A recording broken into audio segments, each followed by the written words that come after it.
So, ladies, I had a situation happen a little while ago, and it was a disappointment, something that happened to me, and I was very disappointed. And I sat there for a very long time with this disappointment, reflecting on how to handle it, what to do about it. And I am thankful that I have been working on myself as hard as I have for the last number of years, to be able to sit down and actually explore what that disappointment actually meant and to journal about it and to keep it in the realm of which it needed to stay. And by that, I mean that in the past, for me, if I was to be disappointed by something that I had either done or something that somebody had done to me, I would typically spiral in this disappointment cycle that would end up being me beating myself up, telling myself I wasn't worth something, just that whole negative river of misery, literally hanging out there because of this disappointment. And it was very interesting because, first of all, it showed me, one, that I actually have grown and been able to say, just a sec here. Yes, we're disappointed. Yes, it feels terrible. I don't like this, but it's not the end of the world and it's okay. Now let's really figure out what it all represents and what it means, instead of initially just making it mean something bad about myself. And I've often wondered how you ladies handle disappointment. Do you kind of analyze it? Do you kind of learn from it? Are you able to separate yourself enough that you're like, yeah, okay, I can figure this out? Or are you more like me, or have been like me, that you spiral kind of into that self-deprecation alley? I just totally freak out and blame the other person. Interesting. Do you really, or are you kidding? I'm I'm like, wow, that's fascinating. I've never thought to do that. I'm going to try that one out. me, I'm disappointed because you screwed up, not me. That's interesting, though. That is really fascinating because that says a lot about you as Uh-oh. no, in a good way. It's a really good way, right? To be able to go, this isn't on me, this is on you. Is that there's a lot of power in that. I always took it on, I would always take it all on myself. And it Do was you like, do oh, that, Tracy J? Well, the freak out in the past, yeah, I would kind of get like a little bit like when Tracy's describing how she's reflecting all this, I'm going, you're not freaking out right now. Like you're not going, screw you. And then a lot of times I do initially look at the other person and go, well, what the hell? But I do reflect. I do reflect now. Okay. I'm trying to, Okay. not look at things one-sided. So, but my tendency is to do a little you over there, not me. mm. See, Wow. But not to that that is extreme. really, That was a but joke. That was not to that extreme. But that's interesting. well, Yeah. it Yeah. is a good thing. I mean, it allows you to hold power for yourself. I mean, not that you want to necessarily blame everybody for, Right. and not own anything, but like, for me, disappointment shows up and I go, oh God. And then it's like, okay, wait a minute here. Like, let's not, I know what my tendencies are, is to like spiral into that, oh my God, I'm worthless, I can't do anything, blah, blah, all that nonsense. And then it's just, now it's like I go, wait a minute, just wait a minute. So what's an example of a disappointment that we all could relate to? Because I'm curious now of how you ladies react. Like something generic. How about a job? Okay.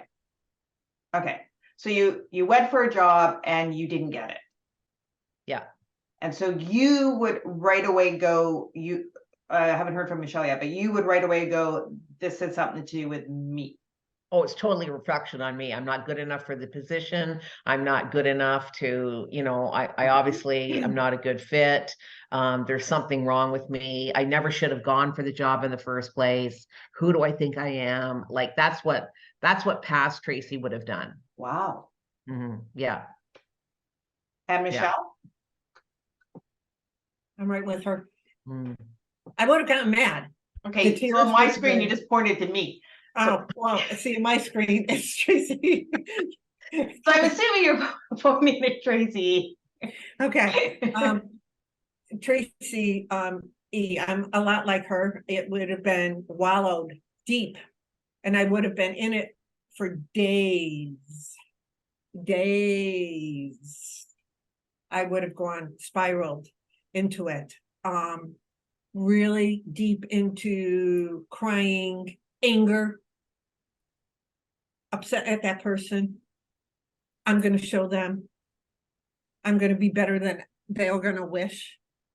But here's the ironic thing I have found, and probably most of that was the old Michelle. In most of the cases, I learned something on why I didn't get the job. So I started to making sure. So I'm using, we pick a job. So I would be like, is there something I could learn from that disappointment? Trying to open up myself to, understanding better. And second, there have been times, it might have been a year later, where I have actually said to myself, oh, I'm so glad I did not get that job. Because it was nothing of what it wasn't, it probably wouldn't have been a good fit. You know what I'm trying to say? Like, all of a sudden there's this realization, maybe somebody else knew better than to give me that job. Okay, so what about in relationships if someone disappoints you? So in the past, you would have gone, that's my fault? Well, I don't know if I'm the right person to ask because I had that emotional marriage that Right. I was blamed for their unhappiness. And so I'm not quite sure I'm the right one to, that was a Okay, how about a friend? Both okay. a friend disappoints you. Yep. In the past, did you go, oh, that's on me? No, I would take your approach. Okay. I would be very angry at them. But I've also learned now to communicate the disappointments because sometimes me being disappointed in them, they didn't even realize I was disappointed in them. Like they didn't understand what was going on. And before I would not have a conversation with them, like I'm supposed to read my mind. You left me out of a conversation. You didn't text me back soon enough. You were flirting too much with whoever. Like, you see what I'm saying? But now communication is the important piece of it. But I try to understand why I'm disappointed. Yeah, I try to understand why I'm disappointed. And is it a valid reason to be disappointed? Or is it a story I'm telling myself? Tracy, you have something to say about that? Yeah, I mean, I typically, in the past Tracy would have, if a friend had disappointed me, I would take it all on myself. I tended not to blame them. It would be like, I would feel hurt and I would turn inward about what all of that meant to me. Not like, why would you do that? I never ever would say, why would you do that? It would be like, oh my God, I feel awful. I'm disappointed. What do I do? How do I deal with this? How am I going to get over this? Did I do anything to create this? Like I would just spin off in that arena and just think again, it's all about me, and I've obviously done something to perpetuate the disappointment, which is a horrible place to be, because it doesn't matter what the situation is, you're the one that's at fault. Whether you are at fault because you've disappointed somebody else, or you're being disappointed, you're at fault, right? It's not Wow, it's not a nice, not a nice place to hang out. And I wouldn't like Michelle said, I wouldn't wallow in it for days, but it would be very hard to let go of. It would creep up in my mind, like 6 months later, all of a sudden I'm like thinking of this situation going, why am I thinking about this? Like, I don't want to think about this. I feel awful thinking about this. And then all of those feelings and emotions, and they're coming back because you didn't deal with them, right? It's like you just kind of like pushed it back, pushed it off to the side, try to move on and pretend like everything was okay when it's not, because it'll always just keep coming back if you don't deal with it. Now it's very different how I handle if someone has disappointed me. Sorry, what excuse me, going back to what you said, because it would come back because you didn't handle it. What didn't you handle in that time? The emotion. I did not want to deal with the physical emotion of being that uncomfortable. So I would push it away. And in pushing it away, it pushes the thoughts away, right? To get rid of that. I'm not going to think about this, right? And it's like, okay, well, that'll work for a little while, and then it's just going to come right back. It's eventually going to come back and hit you in the head, either by somebody else, by being disappointed by somebody else that triggers the thought about whatever it was. I mean, there are some things, obviously, when we're disappointed or whatever, they're not strong enough. They don't hold any energy in our body to actually, sit there. But if you have experienced something like that, and you have received that energy in your body, and you've not done anything with it, you've tried to suppress it, it's there, it's still there, and you have to deal with it. You just have to deal with it.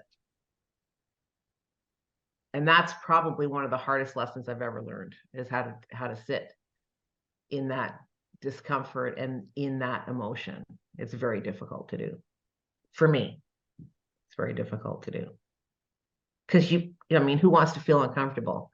Who wants to feel like crap? Nobody wants to do that on purpose. But there is so much learning and so much you can access if you're willing to do it. If you're willing to do it. Tracy G, what about you? Sorry, what'd you say, Tracy? Or blame the other person. Oh, blame the other person. Hey, it's all your fault. I'm okay. Then Jay, then I don't have to do. But so what are your guys' ways of handling it now? Sitting with the emotion, going, oh, I'm disappointed. Okay, so why? Because I have an expectation. It's always because I have an expectation and someone hasn't lived up to that expectation, right? I've things have been going along, and then, it's like, the best one I always tell people when I'm trying to explain expectations is, I have a girlfriend who thoroughly believes that on her birthday, everybody needs to send her a birthday card. And if you don't, she, she really gets really upset. And it's like, okay, that's her expectation. So I am disappointing her and letting her get upset with me if I don't live up to that expectation. So there's no reason for me to be upset if she gets upset with me, right? I know what the expectation is, so I can either choose to acknowledge it or choose to not acknowledge it, and then have what's going to come at me as a result of that. Right? It's always about expectations of what we want. But you bring up an excellent point, Tracy, is her expectation. So that's another thing. If I'm upset with somebody or disappointed, I'm disappointed with them.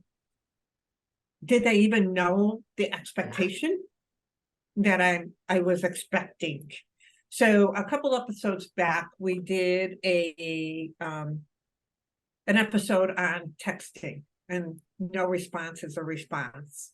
And I talked about how my son wasn't returning a text, but it had nothing to do with him not returning the text. It was more, I had an expectation. I wanted to have a connection with him, and he had no clue what the expectation was. Zero. Yeah, but it also led you to disappointment. Yes, it did. That's what I'm getting to. But he didn't know what that expectation was. Right. And when I had a conversation with him, now it's not a joke, but now and sometimes I just get a heart. Sometimes I get a thumbs up, because we've had the conversation, Mom, when I do that, it's most likely I'm in the middle of something at work. So I will get to you later. In fact, I had to ask him for something, and I sent him a text last Monday morning, and I said, hey, on your way home from work, can you give me a call? He has like a 30-minute window, and we can have this conversation before he goes into dead zone land. And he's like, and I never heard from him. Never heard from him all day. I held my disappointment. I really did. And at 4:30, my phone rang, and it was him. And we're talking. He says, first off, I have to apologize. I did not respond to your text, because he understood the expectations. He's like, I had a heck of a day, and I'm walking out to my car, and I'm like, I didn't let her know I'm going to call her. But I also had the fortitude to say, that's okay. I understand you have busy days where he works. He's extremely busy. And I understand there are times where you're not going to hit me that little emoji to come back with me. So there wasn't the disappointment, because the expectation had been set up. So that's what I do a little bit more, is I reflect on, I'm disappointed in that person, but does that person even know what I expected? Do they? And if they don't, if it's that, again, imaginary story we're telling ourselves, they're supposed to be that mind reader, then I squash my disappointment. And if it's important enough, I have a conversation with that person. Yeah. What about you, Tracy? What do you do? She just yells at the person. Well, I'm just thinking that I think like sometimes I just like to react and enjoy the reaction I'm wallowing in. No, I'm being like, I'm listening to you guys going, and maybe it's the other person is, being something and expecting, and I'm going, sometimes I just think I like to get a little pissed off and just be, I don't know, kind of get your blood going and stuff like that, and just kind of sit in it for a moment. But I don't know, like, I don't reflect on my disappointment. I don't think I guess it would depend on the scenario, right? Because like I'll get if I'm disappointed, I will get pissed off. I will most likely say it's not my fault unless it is, and probably just walk away from it. But I don't sit on it. I think I allow physically my anger or emotion to physically hit me, and I think that drains the power of it. So you deal with the emotion. I guess I do. I don't look at it that I just go, oh, I'm really pissed off right now, and this is bullshit. And then it's like, okay, well, now I'm moving on to the next thing, and that's back there. And that's okay. That's a healthy also. I'm just thinking about like if I reflect on any of it, or if I really I voice it. I voice it to my husband. So I always have someone to, oh my God, this is what happened today, kind of thing. So maybe that's it too, is venting. I vent. Yep. Very good. So yeah, you kind of do the same thing we do, but you do it in a more, I want to say forward way. Yeah. No, it's awesome. Forward way, because I think you do it in the thought right then and there, where we might take a little longer. Right. Right. Yeah, so you're dealing with it, and Yeah. you're also talking to somebody else about it. Yeah. Yeah. Whereas me, And- it's singular. I keep it to myself. No, but also when I talked about my process could be 5 to 10 minutes, meaning that disappointment might happen right away. But then I think about it, and was it an expectation that that person even knew about? Mhm. And if they didn't, I might have that conversation, like, you see what I'm saying? So it's Yeah. not something I spent days on. It could Yeah, happen exactly. 15 Exactly. It could happen in a 15-minute time span. Yep. Yeah. So how do you handle disappointment? Or does disappointment, is it a feeling that can overtake you? Mm. Is it a feeling that you can't let go of sometimes? Like, what happens when you feel disappointed?